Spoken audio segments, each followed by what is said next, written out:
അന്ന് കൃത്യമായി പറഞ്ഞാൽ ഡിസംബർ 17, 2025 രാത്രി ഏകദേശം 8 മണിയൊക്കെ ആയിട്ടുണ്ടാവും. തമിഴ്നാട്ടിലെ മധുര റെയിൽവേ സ്റ്റേഷൻ്റെ അടുത്താണ് ഈ ഒരു ഇൻസിഡൻറ്റ് നടക്കുന്നത്.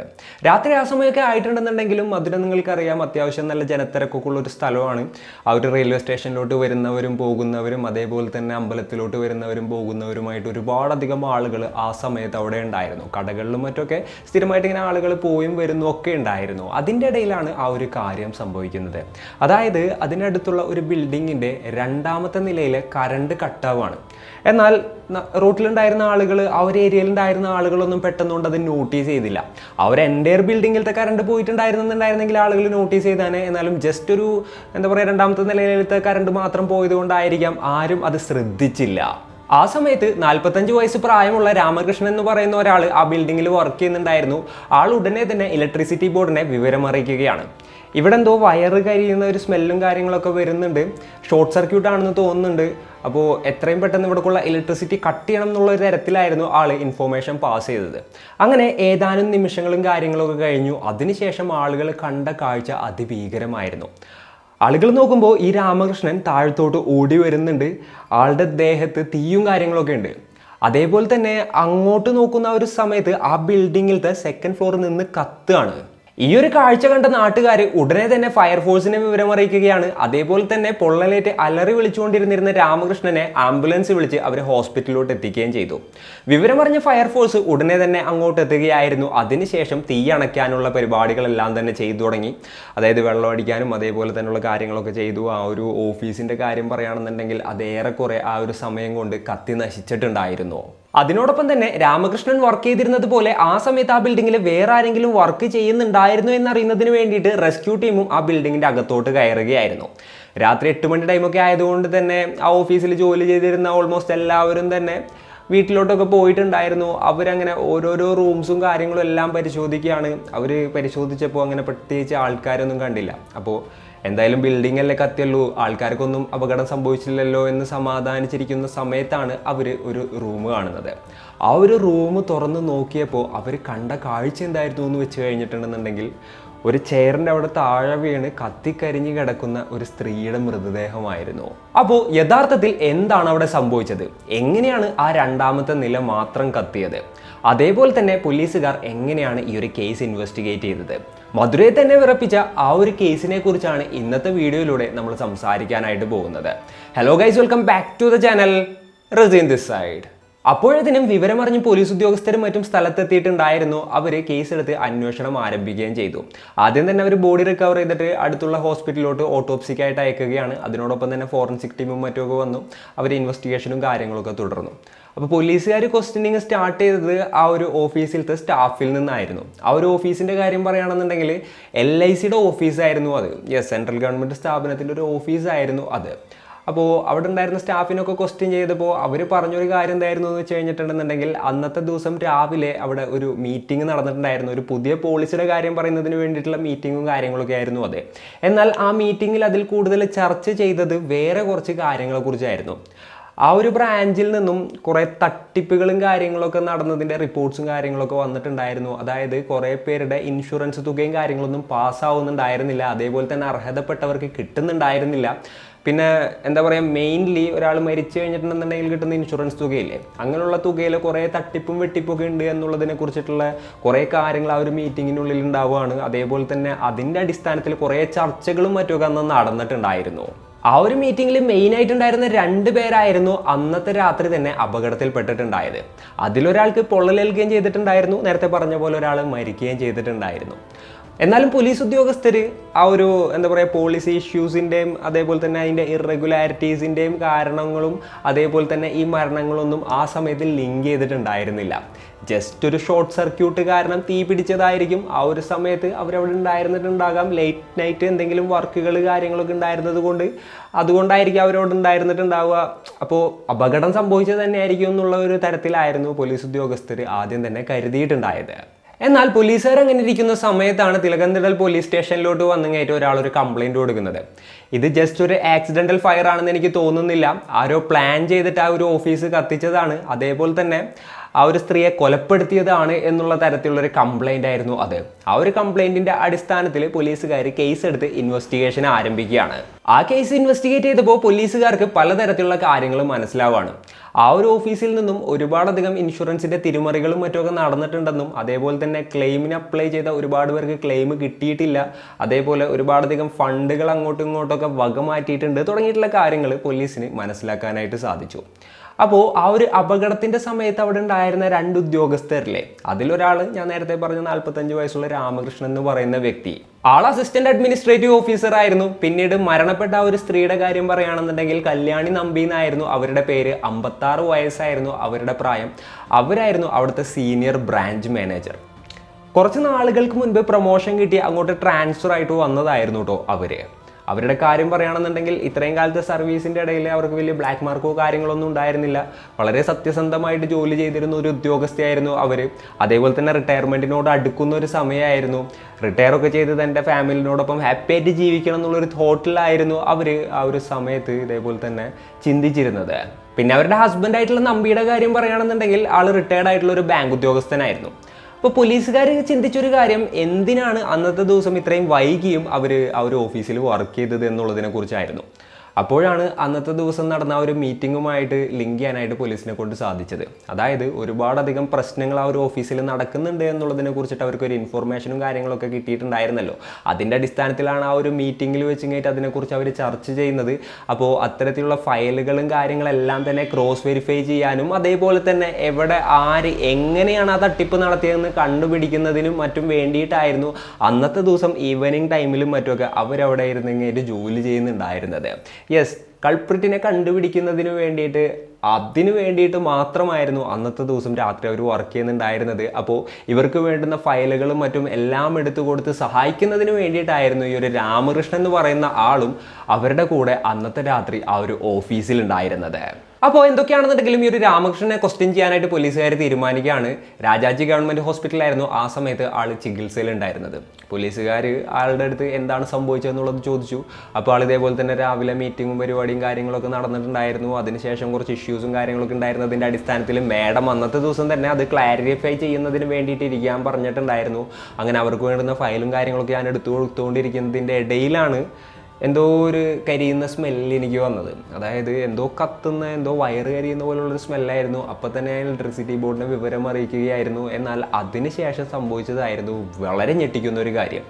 അത്യാവശ്യം അവിടെ തീപിടുത്തവും കാര്യങ്ങളൊക്കെ തുടങ്ങിയതിന് ശേഷം ഒരു 2-3 പേര് മുഖം മൂടി ധരിച്ച് തങ്ങളുടെ ഓഫീസിലോട്ട് കയറി വന്നെന്നും അവരാണ് ഇത്തരത്തിലുള്ള കാര്യങ്ങളെല്ലാം തന്നെ ചെയ്തതെന്നുമുള്ളതായിരുന്നു ആളുടെ വാദം. പിന്നെ പോലീസുകാർ ക്വസ്റ്റ്യൻ ചെയ്യുന്ന സമയത്തൊന്നും ആൾ വലിയതായിട്ട് റിക്കവർ ഒന്നും ആയിട്ടുണ്ടായിരുന്നില്ല കേട്ടോ. ഇനിയിപ്പോൾ രാമകൃഷ്ണൻ പറയുന്നത് സത്യമാണോ അല്ലാന്നുണ്ടെങ്കിൽ ആൾക്ക് ആ ഒരു സമയത്ത് തോന്നിയതാണോ അല്ലാന്നുണ്ടെങ്കിൽ മരുന്നിൻ്റെ സെഡേഷൻ്റെ ഒക്കെ രീതിയിൽ ആൾ എന്തെങ്കിലുമൊക്കെ പറയുന്നതാണോ എന്നുള്ളൊരു സംശയവും പോലീസിന് ഉണ്ടാവുകയാണ്. എന്തൊക്കെയാണെന്നുണ്ടെങ്കിലും ഈ ഒരു കേസിൽ വല്ലാത്ത രീതിയിലുള്ള ഒരു ദുരൂഹത ഉണ്ടെന്നുള്ളത് പോലീസിന് മനസ്സിലാക്കാനായിട്ട് സാധിച്ചു. പിന്നെ പോലീസിന് ഈ ഒരു കംപ്ലൈൻറ്റ് കൊടുത്തത് ആരായിരുന്നു എന്ന് ചോദിച്ചു കഴിഞ്ഞിട്ടുണ്ടെന്നുണ്ടെങ്കിൽ കല്യാണി എന്ന് പറയുന്ന ആ മാനേജറുടെ മകനായിരുന്നു. അപ്പോൾ ആ സ്ത്രീ ഈ കറണ്ട് പോയ ആ ഒരു സമയത്ത് തൻ്റെ മകനെ വിളിച്ചിട്ടുണ്ടായിരുന്നു. ആരോ നമ്മളുടെ ബിൽഡിങ്ങിൻ്റെ അകത്തുണ്ട്, എന്തൊക്കെയോ സംഭവിക്കാൻ പോകുന്നു എന്ന് എനിക്ക് തോന്നുന്നുണ്ട്. അപ്പോൾ നീ എന്താണെന്നുണ്ടെങ്കിലും പെട്ടെന്ന് തന്നെ പോലീസിനെ വിവരം അറിയിക്കുക, എന്തായാലും പ്രശ്നമായിരിക്കും എന്നുള്ളൊരു കാര്യം പറയാനായിട്ടായിരുന്നു ആ സ്ത്രീ സ്വന്തം മകനെ വിളിച്ചത്. അതിനുശേഷം വളരെ കുറച്ച് സമയത്തിനുള്ളിൽ തന്നെ അവർ മരണപ്പെടുകയും ചെയ്തു. അപ്പോൾ അതിൻ്റെ ബേസിലായിരുന്നു മകൻ കംപ്ലൈൻറ്റ് കൊടുത്തിട്ടുണ്ടായിരുന്നത്. അപ്പോൾ ഇയാളുടെ സ്റ്റേറ്റ്മെൻറ്റും പോലീസിന് കിട്ടിയതിന് ശേഷം പോലീസുകാർ ആ ഒരു ബിൽഡിങ്ങിലത്തെ കംപ്ലീറ്റ് ആയിട്ടുള്ള CCTV വിഷ്വൽസും പുറത്തുള്ള CCTV വിഷ്വൽസും എല്ലാം തന്നെ ചെക്ക് ചെയ്യാണ്. എന്നാൽ ആ ഒരു സമയത്തിന് മുൻപും ആ ഒരു സമയത്തും അതിന് ശേഷവും ദുരൂഹമായിട്ടുള്ള രീതിയിൽ ആരും തന്നെ ആ ബിൽഡിങ്ങിലോട്ട് പോകുന്നതിൻ്റെയോ അതേപോലെ തന്നെ ആ ഒരു ബിൽഡിങ്ങിൻ്റെ ഉള്ളിൽ നിന്നും പുറത്തോട്ട് വരുന്നതിൻ്റെയോ യാതൊരു വിഷ്വൽസും പോലീസിന് കണ്ടെത്താനായിട്ട് സാധിച്ചില്ല. അതുപോലെ തന്നെ ആ ഒരു ബിൽഡിങ്ങിൽ റെസ്ക്യൂനായിട്ട് കയറിയ ഫയർ ഡിപ്പാർട്ട്മെൻറ്റിലത്തെ ഉദ്യോഗസ്ഥരെ ക്വസ്റ്റ്യൻ ചെയ്തപ്പോൾ അവർ പറഞ്ഞൊരു കാര്യം എന്തായിരുന്നു എന്ന് വെച്ച് കഴിഞ്ഞിട്ടുണ്ടെന്നുണ്ടെങ്കിൽ അവിടെയുള്ള എല്ലാ റൂമുകളും അവരിങ്ങനെ പരിശോധിച്ച് വരുന്നതിൻ്റെ ഇടയിൽ ഒരു റൂം മാത്രം ഒരു ചങ്ങലയും താഴോട്ട് പൂട്ടിയേക്കുന്നതായിട്ട് അവർ കാണുമായിരുന്നു. ആ ഒരു താഴ് പൊളിച്ചിങ്ങേറ്റ് അകത്തോട്ട് കയറി നോക്കിയപ്പോഴാണ് ഒരു സ്ത്രീ മരിച്ച് നിലത്ത് കിടക്കുന്ന ആ ഒരു കാഴ്ച അവർ കണ്ടിട്ടുണ്ടായിരുന്നത്. ഇതുകൂടെ കേട്ടപ്പോൾ ഇത് 100% ഒരു പ്ലാൻഡ് മേർഡർ ആണ് എന്നുള്ള കാര്യം പോലീസിന് ഉറപ്പാവുകയായിരുന്നു. അതുപോലെ തന്നെ ഫോറൻസിക് ടീമും ഇലക്ട്രിസിറ്റി ബോർഡിലത്തെ ഉദ്യോഗസ്ഥരും അവിടെ ഷോർട്ട് സർക്യൂട്ട് നടന്നിട്ടില്ല എന്നുള്ള കാര്യം കൂടെ കൺഫേം ചെയ്യുകയായിരുന്നു. അതും പോരാത്തത് അവിടെ തീപിടുത്തം നടന്നത് എങ്ങനെയാണെന്ന് വെച്ച് കഴിഞ്ഞാൽ ആ ഒരു ബിൽഡിങ്ങിൽ പെട്രോൾ ഒഴിച്ച് കത്തിച്ചതായിരുന്നു. പിന്നെ ആ ഒരു ഷോർട്ട് സർക്യൂട്ട് നടന്നതിനെ കുറിച്ചുള്ള ഒരു ഇൻഫർമേഷൻ രാമകൃഷ്ണൻ കൊടുത്തിട്ടുണ്ടായിരുന്നില്ലേ, ആള് ആ ഒരു ഇൻഫർമേഷൻ എങ്ങനെയാണ് പാസ് ചെയ്തതെന്ന് ചോദിച്ചു കഴിഞ്ഞിട്ടുണ്ടെന്നുണ്ടെങ്കിൽ കോള് വിളിച്ചായിരുന്നില്ല. അതായത് ഇപ്പൊ പെട്ടെന്ന് തന്നെ നമ്മളെ വീട്ടിൽ കറണ്ട് പോയിട്ടുണ്ടെന്നുണ്ടെങ്കിലും എന്തെങ്കിലും ഷോർട്ട് സർക്യൂട്ട് ഉണ്ടെങ്കിലും അതേപോലെ തന്നെ ഇപ്പൊ ട്രാൻസ്ഫോമറിൽ എന്തെങ്കിലും പൊട്ടിത്തെറിയും കാര്യങ്ങളൊക്കെ കണ്ടു കഴിഞ്ഞിട്ടുണ്ടെങ്കിൽ നമ്മൾ എങ്ങനെയായിരിക്കും KSEB-ലോട്ട് വിളിച്ച് വിവരം അറിയിക്കുക? പെട്ടെന്ന് തന്നെ അത് പറഞ്ഞപ്പോൾ തന്നെ പറഞ്ഞു, നമ്മൾ വിളിച്ചായിരിക്കും പെട്ടെന്ന് തന്നെ പറയാം, അടുത്തുള്ള KSEB ഓഫീസിലേക്ക് നമ്മൾ വിളിച്ചു പറയും. എന്നാൽ ഇയാൾ എന്താ ചെയ്തതെന്ന് വെച്ച് കഴിഞ്ഞിട്ടുണ്ടെന്നുണ്ടെങ്കിൽ ഇയാൾ മെയിൽ അയക്കായിരുന്നു. യെസ്, ഇലക്ട്രിസിറ്റി ബോർഡിലോട്ട് ആൾ മെയിൽ അയക്കായിരുന്നു. അപ്പോൾ ജസ്റ്റ് ആ ഒരു ഇൻഫർമേഷൻ ഷെയർ ചെയ്യുക എന്നുള്ളതായിരുന്നില്ല ആളുടെ ലക്ഷ്യം, ആളൊരു ഡിജിറ്റൽ എവിഡൻസ് ക്രിയേറ്റ് ചെയ്യായിരുന്നു. എന്നാൽ ആ ഒരു മെയിൽ പിന്നീട് ആൾക്ക് തന്നെ ഒരു വലയായിട്ട് വരും എന്നുള്ളത് ആ സമയത്ത് ആൾ കരുതിയിട്ടുണ്ടായിരുന്നില്ല. പോലീസുകാർ ആലോചിക്കുമ്പോൾ പെട്ടെന്ന് ഇങ്ങനെയുള്ള ഒരു എമർജൻസി സിറ്റുവേഷനിൽ ആളുകൾ എന്താണ് ചെയ്യുക, ഒന്നില്ലാന്നുണ്ടെങ്കിൽ ആദ്യം തന്നെ പോയിട്ട് നമ്മൾ മെയിൻ സ്വിച്ചും കാര്യങ്ങളൊക്കെ ഓഫ് ചെയ്യും, അതിനുശേഷം ഇലക്ട്രിസിറ്റി ബോർഡിലോട്ട് വിളിച്ചു പറയും. എന്നാൽ ഇയാൾ ആ ഒരു കത്തുന്ന സമയത്ത് സ്മെല്ല് വരുന്ന സമയത്തും സമാധാനപരമായിട്ട് ടൈപ്പ് ചെയ്ത് മെയിൽ അയക്കാന്നൊക്കെ പറയുമ്പോൾ അത് വിശ്വസിക്കാൻ സാധിക്കാത്തൊരു കാര്യമാണ്. ഇങ്ങനെയുള്ള കാര്യങ്ങളൊക്കെ വന്നപ്പോഴാണ് ഈ ഒരു രാമകൃഷ്ണന്റെ മേലോട്ട് പോലീസിന് സംശയം തോന്നുന്നത്. അതേപോലെ തന്നെ ആ ഒരു സ്റ്റാഫിനെല്ലാവരെയും ക്വസ്റ്റ്യൻ ചെയ്തപ്പോൾ അന്നത്തെ ദിവസത്തെ മീറ്റിങ്ങിലത്തെ മെയിനായിട്ടുള്ള ഒരു കുറ്റവാളിയായിട്ട് എല്ലാവരും കണക്കാക്കിയിരുന്നത് രാമകൃഷ്ണനായിരുന്നു. അയാളുടെ പേരിലായിരുന്നു ഒരുപാടധികം കംപ്ലയിൻസും കാര്യങ്ങളൊക്കെ ഉണ്ടായിരുന്നത്. ഒരുപാടധികം ക്ലയൻസ് ആൾക്ക് എന്താ പറയുക, ആ ഒരു ഡെത്തിൻ്റെ ഇൻഷുറൻസിൻ്റെ ക്ലെയിമൊക്കെ കിട്ടുന്നതിന് വേണ്ടിയിട്ടുള്ള റിക്വസ്റ്റും കാര്യങ്ങളൊക്കെ സബ്മിറ്റ് ചെയ്തിട്ടും ഹയർ ഓഫീസേഴ്സിൻ്റെ അടുത്ത് നിന്ന് അപ്രൂവൽ കിട്ടിയിട്ടില്ല, അങ്ങനെ കിട്ടിയിട്ടില്ല, ഇങ്ങനെ കിട്ടിയിട്ടില്ല എന്നൊക്കെ പറഞ്ഞ് അവരൊക്കെ ആൾ ഒഴിവാക്കി വിടുമായിരുന്നു. അതേപോലെ തന്നെ ആൾ ഫേക്ക് ആയിട്ടുള്ള ഡോക്യുമെൻസും കാര്യങ്ങളൊക്കെ ഉണ്ടാക്കിയിട്ട് ആ ഒരു പൈസ അടിച്ചു മാറ്റിയിട്ടുണ്ടായിരുന്നു. അതേപോലെ തന്നെ എന്താ പറയുക, കുറേ നാളുകളായിട്ട് നോക്കാത്ത പോളിസീസും കാര്യങ്ങളൊക്കെ ഇല്ലേ, അതൊക്കെ ആൾ നോമിനിയിലും മറ്റൊക്കെ തിരിമറി നടത്തിയിട്ട് ആ പൈസയൊക്കെ ആൾ അടിച്ചിട്ടുണ്ടായിരുന്നു. അതായത് ഇത്തരത്തിലുള്ള ഇൻഷുറൻസ് എടുത്തത് ചിലപ്പോൾ വീട്ടുകാർ പോലും അറിഞ്ഞിട്ടുണ്ടാവില്ല. അങ്ങനെ ക്ലെയിം ആവാതെ കിടക്കുന്ന കുറേ പോളിസീസും കാര്യങ്ങളൊക്കെ ഉണ്ടായിരുന്നു. അപ്പോൾ അതൊക്കെ ആൾ തിരിമറി നടത്തിയിട്ടുണ്ടായിരുന്നു. അതിൻ്റെ ബേസിലുള്ള ഒരു എന്താ പറയുക ചർച്ചയും കാര്യങ്ങളും ആയിരുന്നു അന്നത്തെ മീറ്റിങ്ങിൽ നടന്നിട്ടുണ്ടായിരുന്നത്. അപ്പോൾ അന്നത്തെ ദിവസം രാത്രി എന്താ സംഭവിച്ചതെന്ന് വെച്ച് കഴിഞ്ഞിട്ടുണ്ടെന്നുണ്ടെങ്കിൽ ബ്രാഞ്ച് മാനേജർ അവർ ഇതൊക്കെ വെരിഫൈ ചെയ്യാനായിട്ട് ഇരിക്കുകയായിരുന്നു. അപ്പോൾ ആള് പാസ്സാക്കിയതും പാസ്സാക്കാത്തതുമായിട്ടുള്ള ഓരോരോ ഫയലും ആളെ തന്നെ കൊണ്ട് ഇടിപ്പിച്ചിട്ടായിരുന്നു അവർ ഈ പണി മുഴുവൻ ചെയ്തുകൊണ്ടിരുന്നിരുന്നത്. യെസ്, അവർ വെരിഫൈ ചെയ്തുകൊണ്ടിരുന്നിരുന്ന സമയത്ത് ആളായിരുന്നു ആ ഫയൽസും കാര്യങ്ങളൊക്കെ, അതായത് ആൾ തന്നെ പാസ്സാക്കിയതും ആളുടെ കൺട്രോളിൽ ഉണ്ടായിരുന്ന ഫയൽസും കാര്യങ്ങളായിരുന്നു. അങ്ങനെ ഓരോരോ ഫയൽസ് ഇവർ ചോദിക്കുമ്പോൾ ആൾ തന്നെയായിരുന്നു കൊണ്ട് കൊടുത്തിരുന്നത്. അങ്ങനെ ആ ഒരു ഇൻസിഡൻറ്റ് നടക്കുന്നതിൻ്റെ ഇടയിലായിരുന്നു ആ ഒരു ബിൽഡിങ്ങിൽ തീപിടുത്തം നടന്നത്. അപ്പോൾ ഇതിൻ്റെ പിന്നിൽ രാമകൃഷ്ണൻ തന്നെ ആയിരിക്കും എന്നുള്ളൊരു കാര്യം പോലീസിന് മനസ്സിലാവുകയാണ്. അതുപോലെ തന്നെ കല്യാണിയുടെ ലാസ്റ്റായിട്ട് തൻ്റെ മകനെ വിളിച്ചപ്പോൾ പറഞ്ഞ കാര്യങ്ങൾ എന്തായിരുന്നു എന്ന് വെച്ച് കഴിഞ്ഞിട്ടുണ്ടെന്നുണ്ടെങ്കിൽ, എടാ എനിക്കാകെ പേടിയാവുന്നുണ്ട്, ഇവിടെ കറണ്ട് പോയിട്ടുണ്ട്, അതേപോലെ തന്നെ പെട്രോളിൻ്റെ എന്തോ സ്മെല്ല് വരുന്നുണ്ട്, രാമകൃഷ്ണൻ എന്തെങ്കിലുമൊക്കെ ചെയ്യുമെന്നാണ് എനിക്ക് തോന്നുന്നത്, നീ എത്രയും പെട്ടെന്ന് പോലീസിനെ വിവരം അറിയിക്കാനായിട്ട് പറയാണ്. അതിനുശേഷം അവിടെ തീപിടുത്തവും കാര്യങ്ങളൊക്കെ നടക്കുകയാണ്, രക്ഷിക്കണേ എന്നുള്ള രീതിയിലൊക്കെ അവർ ഫോണിലൂടെ പറയുന്നത് ഈ മകൻ കേൾക്കുകയാണ്. തൻ്റെ സ്വന്തം അമ്മ ഇതേപോലെ തന്നെ ഒരു അപകടത്തിൽ പെട്ടിരിക്കുകയാണ്, അതേപോലെ ഇന്നൊരാളാണ് തൻ്റെ അമ്മയെ അപായപ്പെടുത്തുന്നത്, എന്നിട്ടും ഒന്നും ചെയ്യാൻ പറ്റാതെ അത് കേട്ടുകൊണ്ടിരിക്കുന്ന ആ ഒരു പയ്യൻ്റെ മാനസികാവസ്ഥ ഒന്നും നമുക്ക് ചിന്തിക്കാൻ പോലും പറ്റില്ല. വല്ലാത്തൊരു ട്രോമയിലൂടെ ആയിരിക്കും ആ ഒരു പയ്യൻ്റെ ജീവിതത്തിന് കടന്നു പോവുക അല്ലേ. അതുപോലെ തന്നെ കറണ്ടൊക്കെ കട്ട് ചെയ്ത് പെട്രോൾ ഒഴിച്ച് തീ കൊളുത്തുന്നതിൻ്റെ ഇടയിൽ ഈ ഒരു കല്യാണി ആരെയോ വിളിക്കുന്നതായിട്ട് രാമകൃഷ്ണന് മനസ്സിലായി. അതിനുശേഷം അയാൾ ആ ഒരു സ്ത്രീയെ ക്രൂരമായിട്ട് ഉപദ്രവിക്കുകയായിരുന്നു. എന്നിട്ട് അവരുടെ ദേഹത്ത് പെട്രോൾ ഒഴിച്ചിട്ട് കത്തിച്ചു. അതിനുശേഷം അയാൾ അവരുടെ ക്യാബിൻ തന്നെ പുറത്ത് നിന്ന് താഴ്ന്നാക്കോലോട്ട് ലോക്ക് ചെയ്തിട്ടായിരുന്നു പുറത്തോട്ട് എത്തിയിട്ട് ഈ നാടകമൊക്കെ കളിച്ചിട്ടുണ്ടായത്. അങ്ങനെ ആളവിടെ ഫുള്ള് കത്തിച്ചു. അതേപോലെ തന്നെ ആ ഒരു സ്ത്രീയെ കൊലപ്പെടുത്തി. അതിനുശേഷം ഇങ്ങനെ ഓടി വരുന്നതിൻ്റെ ഇടയിൽ ആളുടെ കാലിൻ്റെ ഭാഗത്തായിരുന്നു പൊള്ളലേറ്റിട്ടുണ്ടായിരുന്നത്. ആൾക്ക് മൈനറായിട്ടുള്ള കുറച്ച് പൊള്ളലുകൾ മാത്രമേ ഏറ്റിട്ടുണ്ടായിരുന്നുള്ളൂ, അതും കാലിൻ്റെ ഭാഗത്ത്. അതിനുശേഷം ആൾ ഏകദേശം 1 മാസത്തോളം വയ്യാന്ന് പറഞ്ഞു കഴിഞ്ഞിട്ട് ഹോസ്പിറ്റലിൽ കിടക്കായിരുന്നു കേട്ടോ. പിന്നീട് നമ്മൾ നോക്കുകയാണെന്നുണ്ടെങ്കിൽ 2026 ജാനുവരി 20-നാണ് ആളെ പോലീസുകാർ അറസ്റ്റ് ചെയ്യുന്നത്. അപ്പോൾ അതുവരെയുള്ള അവരുടെ അന്വേഷണത്തിലും ആളെ ക്വസ്റ്റ്യൻ ചെയ്തപ്പോഴും ഒരുപാടധികം കാര്യങ്ങളൂടെ പോലീസിന് വ്യക്തമായിട്ട് മനസ്സിലാക്കാനായിട്ട് സാധിക്കുകയായിരുന്നു. പോലീസുകാർ ആ ഒരു ബിൽഡിങ് കത്തിയതിന് ശേഷം രാമകൃഷ്ണൻ പുറത്തോട്ട് ഓടി വരുമ്പോൾ ആ സമയത്ത് അവിടെ ഉണ്ടായിരുന്ന ആളുകളുണ്ടല്ലോ, അവരെയും ക്വസ്റ്റ്യൻ ചെയ്തിട്ടുണ്ടായിരുന്നു. അപ്പോൾ ഈ രാമകൃഷ്ണൻ്റെ അവിടുത്തെ അവർ ഓൾറെഡി ചോദിച്ചിട്ടുണ്ടായിരുന്നു അകത്ത് വേറെ ആരെങ്കിലും ഉണ്ടോ എന്നുള്ളത്, അതായത് നാട്ടുകാർ.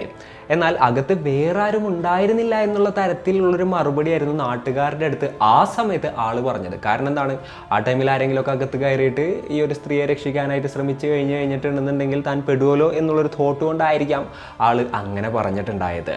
പിന്നെ പോലീസ് ഉദ്യോഗസ്ഥരാളെ ചോദ്യം ചെയ്തപ്പോൾ എങ്ങനെയാണ് നിങ്ങൾക്ക് പൊള്ളലേറ്റതെന്ന് ചോദിച്ചു.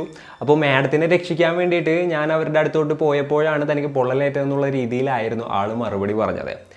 എന്നാൽ പോലീസുകാർ നോക്കുന്ന സമയത്ത് ആളുടെ കാലുമൽ മാത്രമേ പൊള്ളലേറ്റിട്ടുള്ളൂ. സാധാരണഗതിയിൽ നമ്മൾ ഒരാളെ രക്ഷിക്കാനായിട്ട് പോകുന്ന സമയത്താണെന്നുണ്ടെങ്കിൽ കയ്യിലും ദേഹത്തൊക്കെ പൊള്ളലേൽക്കേണ്ടതാണ്, ജസ്റ്റ് കാലിൽ മാത്രമല്ല. അപ്പം അതുകൊണ്ട് തന്നെ ആള് അത് നുണയാണ് പറയുന്നത് എന്നുള്ളത് പോലീസിന് അപ്പം തന്നെ മനസ്സിലാക്കാനായിട്ട് സാധിച്ചു. അതും പോരാത്തതിന് ഫോറൻസിക് ടീം ആളുടെ വൂൺസും കാര്യങ്ങളൊക്കെ പരിശോധിച്ചപ്പോൾ അത് സെൽഫ് ഇൻഫ്ലിക്റ്റഡ് വൂൺസ് ആണെന്നുള്ളത് അവർക്ക് മനസ്സിലാക്കാനായിട്ട് സാധിച്ചു. യെസ്, അയാൾ തന്നെ ആളുടെ കാല് കത്തിച്ചതാണെന്ന്. അതായത് ഇത്രയും വലിയ തീപിടുത്തവും കാര്യങ്ങളൊക്കെ നടന്നു, അതിനുശേഷം ഒരു പൊള്ളലും ഒരു പോറലും ഏൽക്കാതെ രക്ഷപ്പെട്ട് കഴിഞ്ഞിട്ടുണ്ടെന്നുണ്ടെങ്കിൽ സ്വാഭാവികമായിട്ടും പോലീസുകാർ സംശയിക്കുമല്ലോ. ആ ഒരു സംശയം ഇല്ലാതാക്കുന്നതിന് വേണ്ടിയിട്ട് ആൾ തന്നെ ആളുടെ കാല് കത്തിച്ചതാണെന്നുള്ളതായിരുന്നു ഫോറൻസിക് ടീമിൻ്റെ കണ്ടെത്തൽ. പിന്നെ അങ്ങോട്ട് എങ്ങനെ പെട്രോൾ എത്തിച്ചു എന്നുള്ളൊരു ചോദ്യത്തിനുള്ള ഉത്തരം എന്താണെന്ന് വെച്ച് കഴിഞ്ഞിട്ടുണ്ടെന്നുണ്ടെങ്കിൽ ഡയറക്റ്റായിട്ട് പെട്രോളും കൊണ്ട് കഴിഞ്ഞിട്ട് വന്നു കഴിഞ്ഞിട്ടുണ്ടെങ്കിൽ CCTVയിലും മറ്റൊക്കെ കാണും. അപ്പോൾ അതുകൊണ്ട് അതേപോലെ തന്നെ വേറൊരു കാര്യം എന്താണെന്ന് വെച്ച് കഴിഞ്ഞിട്ടുണ്ടെങ്കിൽ പെട്രോൾ പമ്പിൽ നമ്മൾ കുപ്പിയിൽ പെട്രോൾ വാങ്ങിയിട്ടുണ്ടെന്നുണ്ടെങ്കിൽ പെടാനുള്ള സാധ്യതയുണ്ട്. അതുകൊണ്ട് ആളുടെ ബൈക്കിൻ്റെ ഉള്ളിൽ നിന്ന് പെട്രോൾ ഊറ്റിയിട്ട് ആളുടെ ബാഗിലൊക്കെ വെച്ച് ആരും അറിയാതെ വളരെ രഹസ്യമായിട്ട് ആ ഒരു ഓഫീസിൽ കൊണ്ടുവന്ന് ഇങ്ങനെ സ്റ്റോക്ക് ചെയ്തതായിരുന്നു. ആ ഒരു പെട്രോൾ ഉപയോഗിച്ചിട്ടാണ് അവിടെ ഉണ്ടായിരുന്ന ഫയൽസ് മുഴുവൻ കത്തിച്ചതും അതേപോലെ തന്നെ പെട്രോൾ ഒഴിച്ച് ആ ഒരു സ്ത്രീയെ കൊലപ്പെടുത്തിയതും. പിന്നെ CCTV ഇല്ലാത്ത സ്ഥലത്ത് കൂടെ എങ്ങനെയൊക്കെ പോകണം, എങ്ങനെയൊക്കെ വരണം എന്നുള്ളതിനെ കുറിച്ച് കഴിഞ്ഞിട്ട് ആൾക്ക് വ്യക്തമായിട്ട് അറിയായിരുന്നു. അതുകൊണ്ട് താഴത്തോട്ടും മുകളിലോട്ടും പോകുന്നതും അതേപോലുള്ള കാര്യങ്ങളൊന്നും തന്നെ CCTVയിൽ പെട്ടിട്ടുണ്ടായിരുന്നില്ല. പിന്നെ ആൾക്കെതിരെയുള്ള കുറ്റങ്ങൾ എന്തൊക്കെയായിരുന്നു എന്ന് ചോദിച്ചു കഴിഞ്ഞിട്ടുണ്ടെന്നുണ്ടെങ്കിൽ ഏകദേശം 50ഓളം കുടുംബങ്ങൾ ആൾ പറ്റിച്ചിട്ടുണ്ടായിരുന്നു എന്നാണ് പറയുന്നത്. ഏകദേശം ഒരു 50ഓളം പോളിസികൾ ആൾ തിരിമറിയും കാര്യങ്ങളൊക്കെ നടത്തിയിട്ടുണ്ടായിരുന്നു. ഏകദേശം ഒരു 1.5 കോടി രൂപയ്ക്ക് മേലെ ആൾ പൈസ അടിച്ചിട്ടുണ്ടായിരുന്നു. അതേപോലെ നോക്കുകയാണെന്നുണ്ടെന്നുണ്ടെങ്കിൽ പല പല പല പല സാമ്പത്തിക തട്ടിപ്പ് ആ ഒരു ഓഫീസിലിരുന്നുകൊണ്ട് ആൾ നടത്തിയിട്ടുണ്ടായിരുന്നു. അതേപോലെ തന്നെ ഈ ഒരു ഇൻസിഡന്റ് നടക്കുന്നതിനും ഏകദേശം ഒരാഴ്ച മുൻപ് ആളൊരു ലോങ് ലീവിന് അപ്ലൈ ചെയ്തിട്ടുണ്ടായിരുന്നു. നാട്ടിലോട്ട് പോയിട്ട് കുറച്ച് പരിപാടി ഉണ്ടെന്ന് പറഞ്ഞിട്ടായിരുന്നു ലീവിന് അപ്ലൈ ചെയ്തിട്ടുണ്ടായിരുന്നത്. ആളുടെ പ്ലാൻ എന്തായിരുന്നു എന്ന് വെച്ച് കഴിഞ്ഞിട്ടുണ്ടെങ്കിൽ ഓൾറെഡി ആൾക്കെതിരെ ഇത്തരത്തിലുള്ള ആരോപണങ്ങളും കാര്യങ്ങളും ഓഫീസിലൊക്കെ നടക്കുന്നുണ്ട്. എന്തൊക്കെയാണെന്നുണ്ടെങ്കിലും തനിക്കെതിരെ ഒരു അന്വേഷണം വരുന്നുള്ളത് ആൾക്ക് ഉറപ്പായിട്ടുള്ളൊരു കാര്യമായിരുന്നു. അപ്പോൾ ആ ഒരു 1 വീക്ക് ടൈമിൻ്റെ ഇടയിൽ ആരും ഇല്ലാത്ത സമയത്ത് ഓഫീസ് നൈസായിട്ട് കത്തിച്ചിട്ട് ഷോർട്ട് സർക്യൂട്ട് ആണെന്ന് പറഞ്ഞ് തൻ്റെ ഫയൽസൊക്കെ കത്തിച്ച് കളയാം. അങ്ങനെ ഫയലും കാര്യങ്ങളൊക്കെ കത്തിപ്പോയി കഴിഞ്ഞ് കഴിഞ്ഞാൽ പിന്നെ തെളിവില്ലല്ലോ. പിന്നെ തെളിവില്ലാന്നുണ്ടെങ്കിൽ തൻ്റെ മേലിലോട്ടൊന്നും വരില്ലല്ലോ. അപ്പോൾ അങ്ങനെ കത്തിക്കാന്നുള്ളതായിരുന്നു ഇയാളുടെ പ്ലാൻ. എന്നാൽ കറക്റ്റ് അന്നത്തെ ദിവസം ഇതേപോലെ തന്നെ ഓഫീസിൽ വേറൊരു കാര്യത്തിൻ്റെ എന്താ പറയുക മീറ്റിങ്ങും കാര്യങ്ങളൊക്കെ നടക്കുന്നതിൻ്റെ ഇടയിൽ ഈ ഒരു കാര്യം കൂടെ ചർച്ച ചെയ്യാണ്. അങ്ങനെ വന്നപ്പോൾ വല്ലാത്ത രീതിയിലുള്ളൊരു ഇഷ്യൂ ആയി. അന്ന് തന്നെ അത് വലിയ രീതിയിലുള്ളൊരു ഇഷ്യൂ ആവുകയാണ്. കല്യാണി മേടാണെന്നുണ്ടെന്നുണ്ടെങ്കിൽ അത് പിറ്റേ ദിവസത്തേക്ക് വെക്കാനും തീരുമാനിച്ചിട്ടുണ്ടായിരുന്നില്ല. അന്നത്തെ ദിവസം തന്നെ ആ ഒരു ഇഷ്യൂ റിസോൾവ് ചെയ്യാനായിരുന്നു അവരുടെ തീരുമാനം. അതിൻ്റെ അടിസ്ഥാനത്തിലാണ് അന്ന് അവർ സാധാരണ വർക്കിംഗ് അവേഴ്സ് കഴിഞ്ഞിട്ടും ഇരുന്ന് ആ ഒരു ഇഷ്യൂ റിസോൾവ് ചെയ്യുന്നതിന് വേണ്ടിയിട്ട് വർക്ക് ചെയ്യുന്നുണ്ടായിരുന്നത്. ഇയാളുടെ ഇയാളാണല്ലോ തീരുമാനം നടത്തിയത്. അതുകൊണ്ടാണ് ആൾ അവിടെ നിർത്തിയിട്ടും ഉണ്ടായിരുന്നത്. ഓരോരോ ഫയൽസ് ഇങ്ങനെ കൊണ്ടുതരാനായിട്ട് പറഞ്ഞ് ഓരോരോ ഫയൽസ് അവർ ക്രോസ് ചെക്ക് ചെയ്ത് വെരിഫൈ ചെയ്ത് വന്നപ്പോൾ നല്ല രീതിയിലുള്ള തട്ടിപ്പൊക്കെ ആൾ നടത്തിയതായിട്ട് അവർക്ക് മനസ്സിലായി. എന്തൊക്കെ തന്നെ വന്നു കഴിഞ്ഞിട്ടുണ്ടെന്നുണ്ടെങ്കിലും ഇത് ഞാൻ ഹയർ ഓഫീസേഴ്സിൻ്റെ അടുത്തും ഹയർ അതോറിറ്റിയുടെ അടുത്തും റിപ്പോർട്ട് ചെയ്യുന്നുള്ളത് അവർ തീർത്ത് പറയായിരുന്നു. അപ്പൊ രാമകൃഷ്ണന് മനസ്സിലായി താൻ എന്തായാലും ജയിലിലോട്ട് പോകുന്നുള്ളത്. കാരണം കല്യാണി മേഡം നാളെ റിപ്പോർട്ട് ചെയ്ത് കഴിഞ്ഞിട്ടുണ്ടെന്നുണ്ടെങ്കിൽ എന്താ പറയുക അന്വേഷണം ഉണ്ടാവും, അതേപോലെ തന്നെ ആളെ കസ്റ്റഡിയിൽ എടുക്കും, പിന്നെ ഇതൊക്കെ തെളിയും. അങ്ങനെയാണെന്നുണ്ടെങ്കിൽ പിന്നെ കുറേ നാൾ ജയിലിൽ അടക്കേണ്ടി വരും. അപ്പോൾ എന്തായാലും ജയിലിൽ പോകാനായിട്ട് ആൾക്ക് താല്പര്യം ഇല്ലാതിരുന്നത് കൊണ്ടാണ് ഈ ഒരു കല്യാണി മേഡത്തിന് ഇന്ന് തന്നെ തീരുമാനമാക്കി കഴിഞ്ഞിട്ടുണ്ടെന്നുണ്ടെങ്കിൽ പിന്നെ ആ ഒരു തെളിവുണ്ടാവില്ല, ഈ ഒരു തെളിവുണ്ടാവില്ല, തനിക്ക് താൻ മോഷ്ടിച്ച പൈസ കിട്ടുകയും ചെയ്യും, വേറൊരു ഇഷ്യൂ ഉണ്ടാവില്ല എന്നൊക്കെ കരുതിയിട്ടായിരുന്നു ആൾ ഇത്തരത്തിൽ ആ ഒരു സ്ത്രീയെ കൊലപ്പെടുത്തിയത്. ഇപ്പോൾ സംഭവിച്ചെന്താണെന്ന് വെച്ച് കഴിഞ്ഞിട്ടുണ്ടെങ്കിൽ ജസ്റ്റ് ഫ്രോഡ് കേസിന് മാത്രമല്ലാതെ ഒരു കൊലക്കേസിനും കൂടെ ആൾ ജയിലിൽ പോകുന്ന ഒരു സിറ്റുവേഷനിലോട്ടാണ് പിന്നീട് കാര്യങ്ങൾ എത്തിയത്. അതുപോലെ തന്നെ കല്യാണി മാമിൻ്റെ ആ ഒരു റൂമും കാര്യങ്ങളൊക്കെ ലോക്ക് ചെയ്യാനായിട്ട് യൂസ് ചെയ്ത ചങ്ങലയും താഴും താക്കോലൊക്കെ ഉണ്ടല്ലോ, അതാൾ താഴത്തെ ഒരു പാർക്കിങ്ങിൻ്റെ അവിടെ നിന്ന് നൈസായിട്ട് അടിച്ചു മാറ്റി കൊണ്ടുവന്നതായിരുന്നു ആരും അറിയാതെ. അത് വെച്ചിട്ടായിരുന്നു ആ ഒരു സ്ത്രീ അതിൻ്റെ ഉള്ളിലോട്ട് തള്ളിയിട്ടിട്ട് ലോക്ക് ചെയ്തിട്ട് പോയിട്ടുണ്ടായിരുന്നത്. അപ്പോഴത്തേനും കല്യാണി മാമിൻ്റെ ഓട്ടോപ്സി റിപ്പോർട്ടൊക്കെ വന്നു. ജസ്റ്റ് അവരുടെ മേത്തുണ്ടായിരുന്ന ബേൺ ഇഞ്ചുറീസ് മാത്രമായിരുന്നു അവരുടെ മരണമായിരുന്നെന്ന് ചോദിച്ചു കഴിഞ്ഞിട്ടുണ്ടെന്നുണ്ടെങ്കിൽ അവരെ അതിക്രൂരമായിട്ട് മർദ്ദിച്ചിട്ടും ഉണ്ടായിരുന്നു എന്നുള്ളത് വ്യക്തമായിട്ട് ആ റിപ്പോർട്ടിലുണ്ടായിരുന്നു. യെസ്, അവർ ആരെയോ കോണ്ടാക്ട് ചെയ്യാനായിട്ട് ശ്രമിക്കുന്നുണ്ട് എന്ന് മനസ്സിലാക്കിയ ആള് അവരെ ക്രൂരമായിട്ട് ഉപദ്രവിച്ചതിന് ശേഷമായിരുന്നു അവരുടെ ദേഹത്ത് പെട്രോൾ ഒഴിച്ചുകയറ്റി തീ കത്തിച്ച് അവരെ കൊലപ്പെടുത്തിയിട്ടുണ്ടായത്. ഈ രാമകൃഷ്ണൻ്റെ കാര്യം പറയുകയാണെന്നുണ്ടെങ്കിൽ നല്ല ജോലി, നല്ല ഫാമിലി, കാര്യങ്ങളെല്ലാം ഉണ്ടായിരുന്നു. എന്നാലും ആൾക്ക് അത്യാഗ്രഹം കുറച്ച് കൂടുതലായിരുന്നു. ലക്ഷറി ആയിട്ടുള്ളൊരു ജീവിതം വേണമെന്നും തനിക്ക് വഴിവിട്ട് പൈസ സമ്പാദിക്കണം എന്നുള്ള ആ ഒരു ത്വര കൊണ്ടാണ് ആൾ ഇത്തരത്തിലുള്ള ഒരു ക്രൈംസിലോട്ടും മറ്റുമൊക്കെ എത്തുന്നതും അതിനുശേഷം ഇപ്പോൾ ജയിലിൽ പോയിട്ട് കമ്പി എണ്ണുന്നതും. അപ്പോൾ ഇന്നത്തെ ഈ ഒരു വീഡിയോയിൽ ഇത്രയൊക്കെ തന്നെയാണ് പറയാനുള്ളത്. ഈ ഒരു കേസിൻ്റെ ബാക്കി കാര്യങ്ങളൊക്കെ നടന്നുകൊണ്ടിരിക്കുകയാണ്. എന്ത് വിധി വരും എന്നുള്ളത് നമ്മൾ നോക്കിയിരുന്ന് കാണേണ്ടതായിട്ട് തന്നെ വരും. അപ്പോൾ ഈ ഒരു സ്റ്റോറിയും കാര്യങ്ങളൊക്കെ കേട്ടപ്പോൾ നിങ്ങൾക്ക് എന്താണ് തോന്നിയത്? നിങ്ങളുടെ തോട്ട്സും മറ്റും എന്തൊക്കെയാണെന്നുണ്ടെങ്കിലും താഴെ കമൻറ്റുകളായിട്ട് രേഖപ്പെടുത്തുക. അപ്പോൾ and it's mirror signing off. Peace. Stay peaceful guys. Stay safe.